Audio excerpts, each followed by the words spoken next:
తాను ప్రజల తరపున కొట్లాడుతున్నానని ప్రభుత్వం దిగిరాకపోతే సీఎం ఇంటిని ముట్టడిస్తామని ఎమ్మెల్సీ కవిత అన్నారు. డిండి పరివాహక ప్రాంతంలో ప్రాజెక్టుల పనులు నిలిచిపోయాయని, భూములు కోల్పోయిన నిర్వాసితుల సమస్యల్ని ప్రభుత్వం దృష్టికి తీసుకువెళ్తానని అన్నారు. నల్లగొండ జిల్లా మునుగోడులో కిస్టరంపల్లి ప్రాజెక్టు ముంపు బాధిత రైతులతో సమావేశమైన కవిత ప్రాజెక్టులో ఇల్లు కోల్పోయిన వారికి కనీసం ఇల్లు కూడా నిర్మించలేదని విమర్శించారు.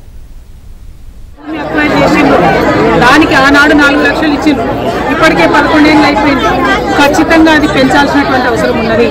ఎకరానికి ఎంత పెంచుతారు అనేటటువంటిది ప్రభుత్వం గ్రామస్తులను పిలిచి, ముందు గ్రామాలను పిలిచి వాళ్ళకి చర్చించి డిసైడ్ చేయండి. ఏదో రాజగోపాల్ రెడ్డి గారు చెప్పినట్టు 25 లక్షలు 30 లక్షలు అని గొంతమ్మ కోరికలు నేను కోరుతలేదు. కానీ ఆనాడు 4-5 లక్షలు ఇచ్చింది, మ్యాక్సిమం కొంతమందికి 7.5 లక్షలు ఇచ్చారు. కానీ ఇవాళ రేట్లు చూస్తుంటే ఇక్కడ ప్రజల కళ్ళలోంచి నీళ్లు కాదు రక్తం కారుతున్నటువంటి పరిస్థితి ఉన్నది. కాబట్టి ఈ ధర పెంచాల్సినటువంటి అవసరం. ఇక్కడికి జగదీష్ రెడ్డి గారు వచ్చిపోయిండ్రు, గుడి ముంగట మరి గుడి మెట్ల మీద నిలబడి ప్రమాణం చేసిపోయిండ్రు, ఆయన మాట తప్పిపోయిండు. మరి ఇవాళ రాజగోపాల్ రెడ్డి గారు వచ్చిపోయిండ్రు, ఆయన గెలిచిండు, వారు కూడా ఇంతవరకు ఈ ప్రాంత ప్రజలకు పట్టించుకుంటారు. ఇది దారుణం. ఇప్పుడు జగదీష్ రెడ్డి గారు గౌరవనీయులు వారు ఎమ్మెల్యేగా ఉన్నారు, శాసనసభలో ఈ అంశాన్ని నిలదీయాలి.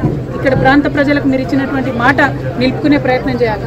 రాజగోపాల్ రెడ్డి గారు మీరు శాసనసభ్యుడిగా ఉన్నారు, మీ అన్న మంత్రిగా ఉన్నారు, మీదే ప్రభుత్వం ఉన్నది. దయచేసి ఖచ్చితంగా ఇక్కడ ప్రజల యొక్క గోసను పట్టించుకోండి. ఇది మీ నియోజకవర్గమే, మునుగోడే. ఈ ప్రాంతానికి మళ్ళీ విజిట్ చేయండి, ఒక్కొక్కరి దుఃఖం చూడండి. ఆడబిడ్డల కన్నీళ్లు చూస్తే కడుపు దొరకబోతా ఉన్నది. దయచేసి ఈ సమస్యను పరిష్కరించాలని ప్రభుత్వాన్ని నేను డిమాండ్ చేస్తూ ఉన్నాను. అవసరమైతే డిండి పరివాహక ప్రాంతంలో ఉన్న అన్ని ముంపు గ్రామాల ప్రజలతోని హైదరాబాద్లో ముఖ్యమంత్రి గారి ఇల్లు ముట్టడించడానికి కూడా మేము వెనుకడుగు వేయమని చెప్పి హెచ్చరిక చేస్తూ ఈ ప్రాంత ప్రజల కష్టాలు